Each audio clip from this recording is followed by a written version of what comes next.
বসন্ত বরণ অনেক ভালো লাগছে এবং এটা আমাদের ঐতিহ্য এবং আমরা আরো আনন্দ উপভোগ করছি, তাই না? আমরা এটি প্রতি বছর আয়োজন করি, এটা আমাদের ইনস্টিটিউটের ঐতিহ্য। এবারে বেশ অনাড়ম্বরভাবে আমরা আয়োজন করছি এবং বেশ প্রফুল্ল আমরা। আইয়ার সংস্কৃতি গুরুত্বপূর্ণ অবদান রাখতেছে, বর্তমানে তারই একটি ধারাবাহিকতা, আগামী দিন আরো ভালো। আইয়ার হচ্ছে চট্টগ্রাম বিশ্ববিদ্যালয়ের একটা শক্তিশালী ইনস্টিটিউট। এরা প্রতি বছর বসন্ত বরণ করবে এবং করেই যাবে। বসন্ত বরণ ও পিঠা উৎসবের আয়োজন করা হয়। তো আমাদের এখন পর্যন্ত 12তম ব্যাচ রানিং। তো প্রতি বছর এক একটা ব্যাচের উপরে এই দায়িত্ব থাকে।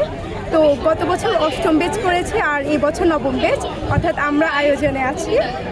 আর এই হচ্ছে আমাদের বসন্ত বরণের পুরো এনভায়রনমেন্ট।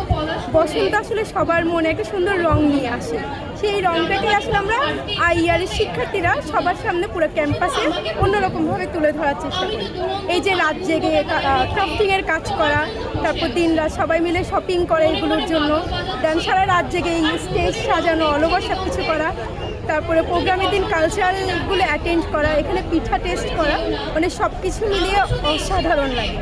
যেমন আমরা প্রথমে টিচারদেরকে বরণ করে নিলাম, এরপর হচ্ছে যে আমরা প্রদীপ প্রজ্বলন করলাম। তো এগুলো আলাদা রকম একটা আনন্দ, মানে শিক্ষার বাহিরে গিয়ে শিক্ষকদের সাথে একটা আলাদা বন্ডিং করে।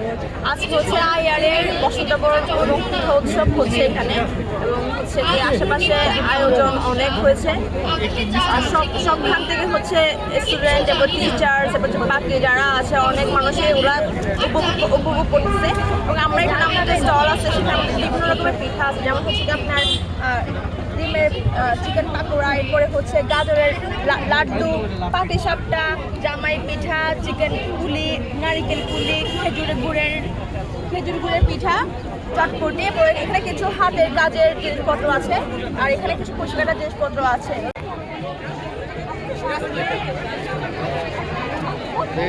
তো ব্যাগ বলে যে ব্যাগ কটা পর্যন্ত আছে?